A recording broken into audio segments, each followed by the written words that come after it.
Hey everybody, welcome back to Video Game Esoterican. It is officially October 1st, so we are in spooky season, and hot damn did I get a gift for Halloween this year.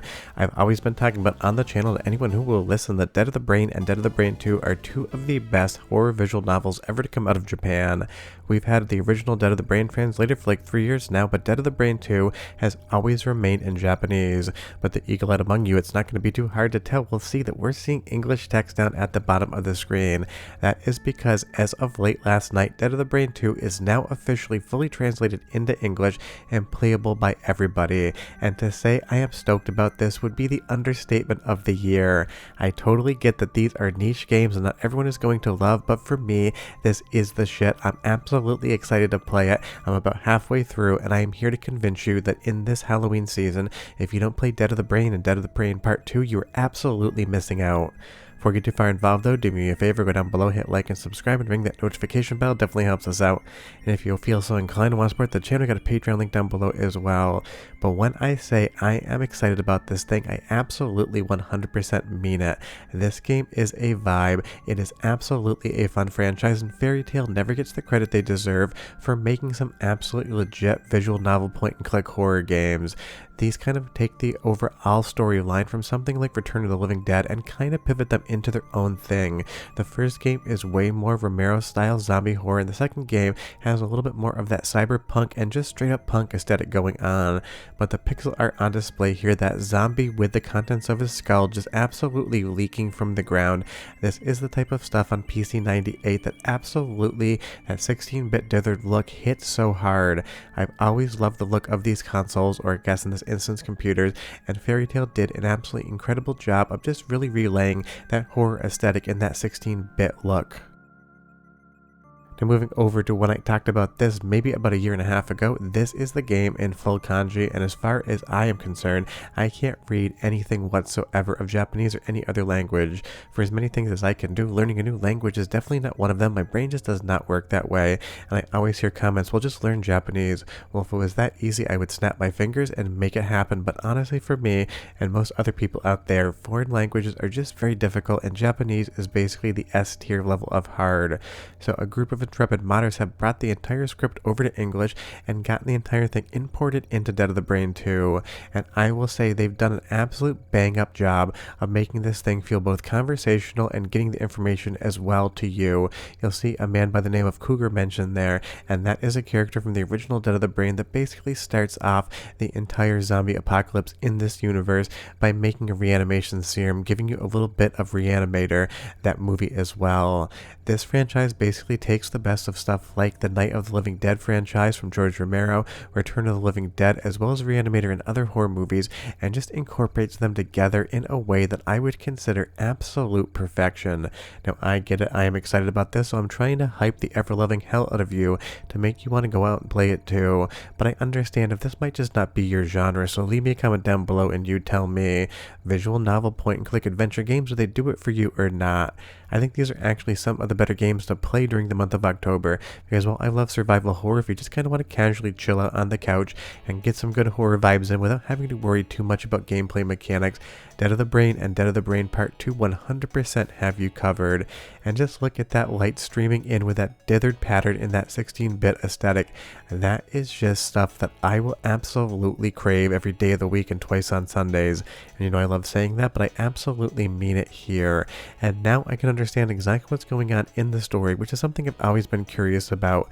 Having played the original Dead of the Brain and knowing the full storyline there, I've played through this game more than once in Japanese, trying to use my phone just to translate it in my spare time, and I basically almost always give up on the translation. But this game not only has an amazing aesthetic, and not only has now a full English translation and a bunch of callbacks to some classic 80s zombie horror movies, it also has an incredible soundtrack. So go ahead and listen for 45 seconds and come back so I can hype your asses up more.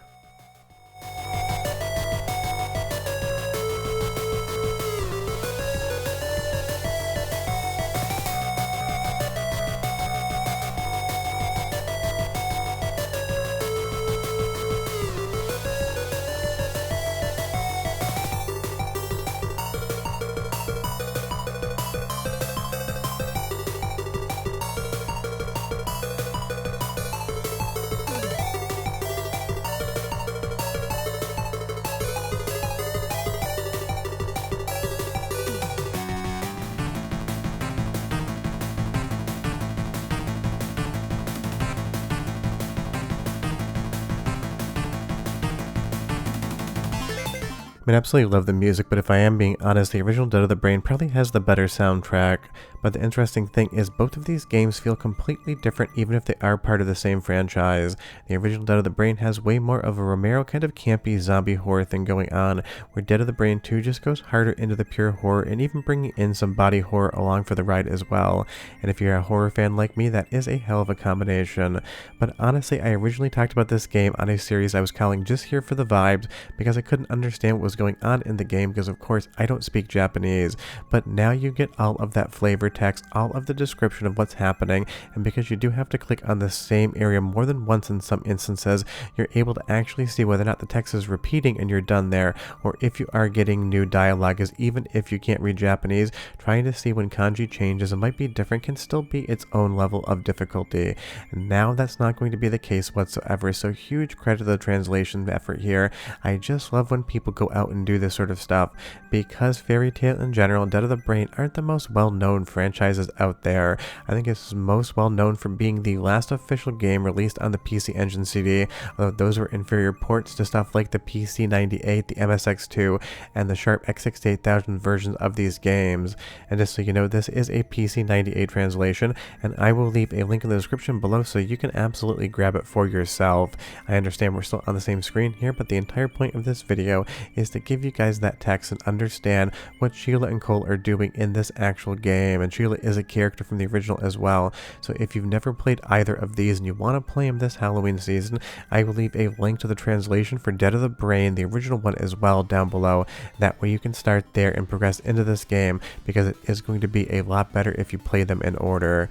But as we get into this next area, just be aware that I'm basically just showing you the beginning of the game, kind of the inciting incidents and why you would actually want to continue along with the story, but I've kept this very spoiler free because for the first time ever you're going to be able to enjoy what I would consider one of the best horror gaming hidden gems on any platform in English in October. And I'm sure the developers and translators definitely targeted getting this ready for Spooktober, as I like to call it with my wife, because it is here and it is just legit that good. And that's the type of thing I always celebrate these videos and games on the channel, even if I feel like this one might not be the best viewed video, because I want to advocate and showcase the esoteric out there, because of course that's what I named my channel. And I know sometimes I do way more mainstream stuff on emulation, but this is where my heart truly lies when it comes to being that hyped and excited for a video to make and a game to play. This is just the stuff that absolutely keeps me enamored with gaming. Now moving over to the Japanese version of the game, you'll see here all of the artwork kind of has a little bit of almost like a Lethal Weapon vibe going on, maybe a little bit of Blade Runner and even Police Knots at the same time. There's so much inspiration here and it is so good, even some Terminator action going on. But we're going to do a second soundtrack sample, 35 seconds this time, and I'll come back and try to convince you one more time that you need to play this game.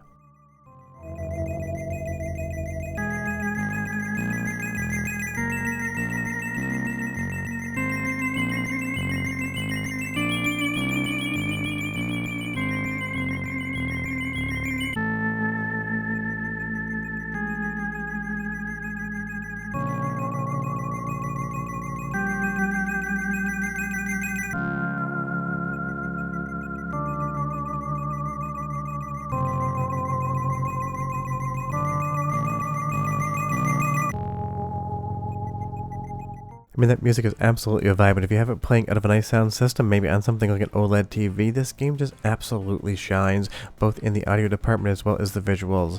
And interestingly enough, this is not just a visual novel game. You're going to get into some fight sequences, which are basically going to play out as quick time events. Long before Shenmue popularized them on the Dreamcast, Fairy Tail was using them in their point-and-click visual novels, and Andy D, thanks for helping me capture this, did get tripped up a little bit there, so I'll explain to you how you actually do the first one. That way you know what you're looking for in the future, because here you're going to see you end up dead if you don't click the right spots at the right time, where in my capture of the Japanese version you're going to see I'm able to take care of it, no worries, but that's because I played the game before. You have a counter, and if it counts down to 0 you're going to end up dead in the game, which is exactly what happened here on the English translation capture. Now if we move over to the Japanese capture, if you actually click the right spot first, you block that punch and click the face secondarily. That means you're going to knock that punk out and you can move on on with the story. So don't let that be kind of a hindrance to your progression. I totally get that you're going to get stuck here and there, but just be aware of that. But damn it, I am excited about this one. I have been waiting years and years to play Dead of the Brain 2 in English, and that day is absolutely here. It is maybe one of the best gifts I'm going to get in 2025 for retro gaming. You might not feel the same, but you can just be excited for me. I'll see you guys next time. Bye-bye.